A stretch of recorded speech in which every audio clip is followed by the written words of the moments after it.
On va charger le gamin, on va maquiller la bavure et on va couvrir le collègue. C'est considéré comme un crime, c'est passible des assises et de 15 ans de prison ferme.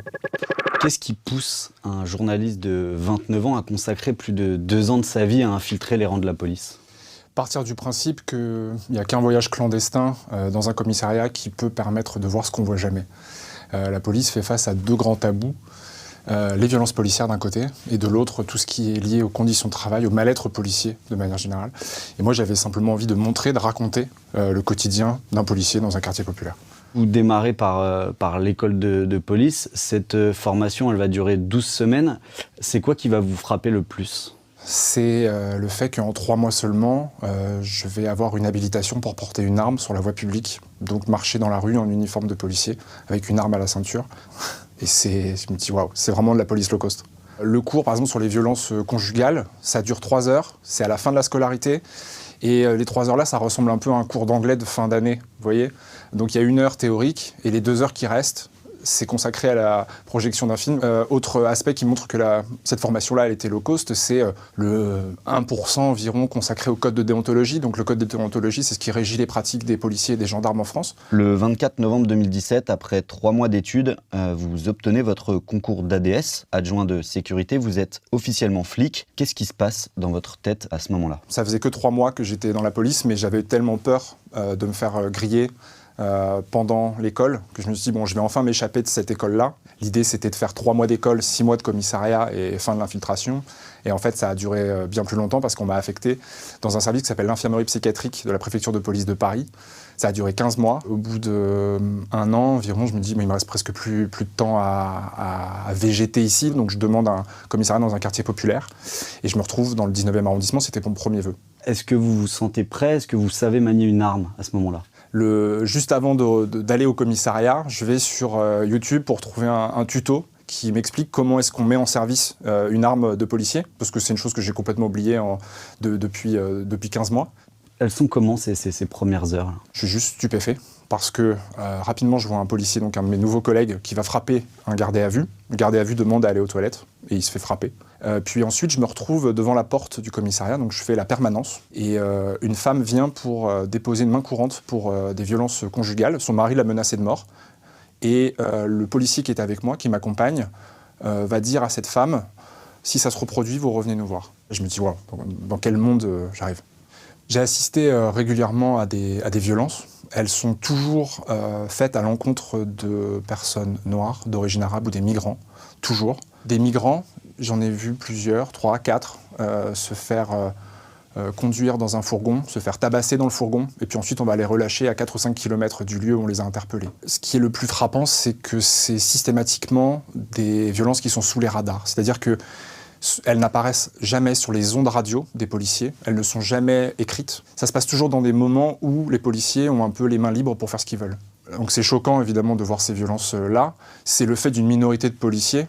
Ce qui est extrêmement surprenant, c'est que la majorité des policiers qui fassent partie de la hiérarchie policière ou qui fassent partie de simples collègues ne disent rien devant ça. Et parfois d'ailleurs, ils ne cautionnent pas ces violences-là. Ils ne les cautionnent pas, mais ils disent rien. Il y a ce mot qui est aussi récurrent dans ce livre, c'est le mot bâtard. Les bâtards, c'est le mot générique pour désigner des personnes qui sont souvent des jeunes hommes noirs, d'origine arabe ou des migrants.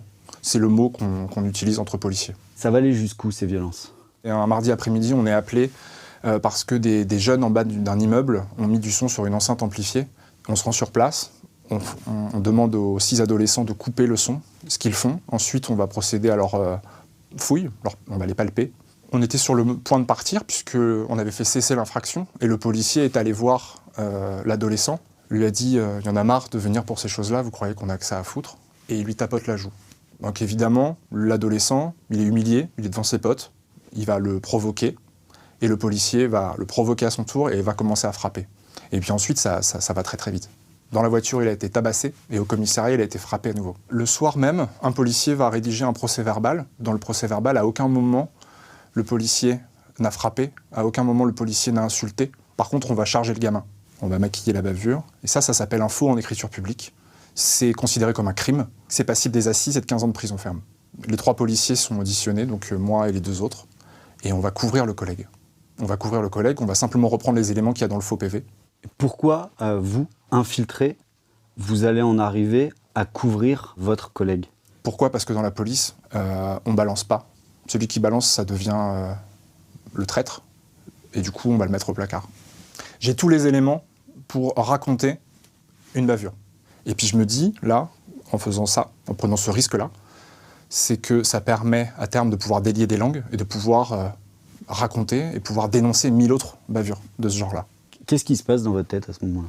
Il y a la dissociation dans ma tête. C'est d'un côté le policier qui se dit j'ai fait mon devoir de policier, c'est-à-dire que j'ai été corporatiste, j'ai couvert, j'ai aidé, j'ai épaulé mon collègue.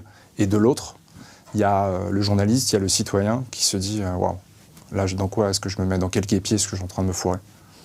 Donc il y a cette vraie dissociation à ce moment-là. Est-ce que le fait qu'une voiture de police mette la sirène, les gyrophares, juste à des fins personnelles, est-ce que c'est un mythe, ça ?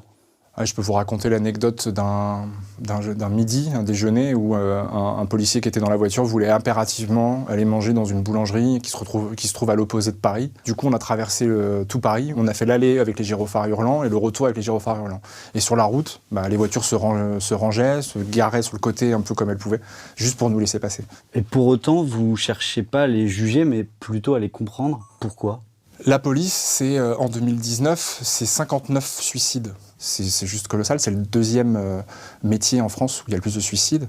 Tellement de suicides d'ailleurs que les sociologues parlent de sursuicide. Fin du printemps de l'année dernière, un policier du 19e arrondissement va se suicider. Donc ça, moi j'assiste en première ligne au suicide d'un policier que je ne connaissais pas parce qu'il ne travaillait pas avec moi. Il y a un vrai mal-être chez les policiers. Les conditions de travail dans la police, elles sont compliquées. Le commissariat est vétuste. Les voitures ne fonctionnent pas. Le matériel, des fois, il ne fonctionne pas non plus. De l'extérieur, les syndicats de police, même le ministère de l'Intérieur, vont défendre la police. Mais quand on est à l'intérieur, on se rend compte qu'il y a quand même cette grande coupure-là entre la hiérarchie et les policiers de tous les jours, les policiers d'arrondissement, les policiers de quartier, de toutes les villes en France, je pense. Est-ce qu'on ressort de la police comme on y est entré ? Au bout de 3-4 mois, c'est la police qui rentre dans ma peau, c'est la police qui s'infiltre en moi, ouais. Parce que je me mets à parler comme mes collègues, parce que quand on est en voiture, les personnes noires d'origine arabe ou les migrants, je les appelle aussi les bâtards. Les gens qui sont en garde à vue, je les tutoie. Donc effectivement, la police pénètre tous les pores de ma peau. Oui. La part d'insouciance en moi, je pense qu'elle est définitivement terminée. Ça va laisser des traces dans mon être.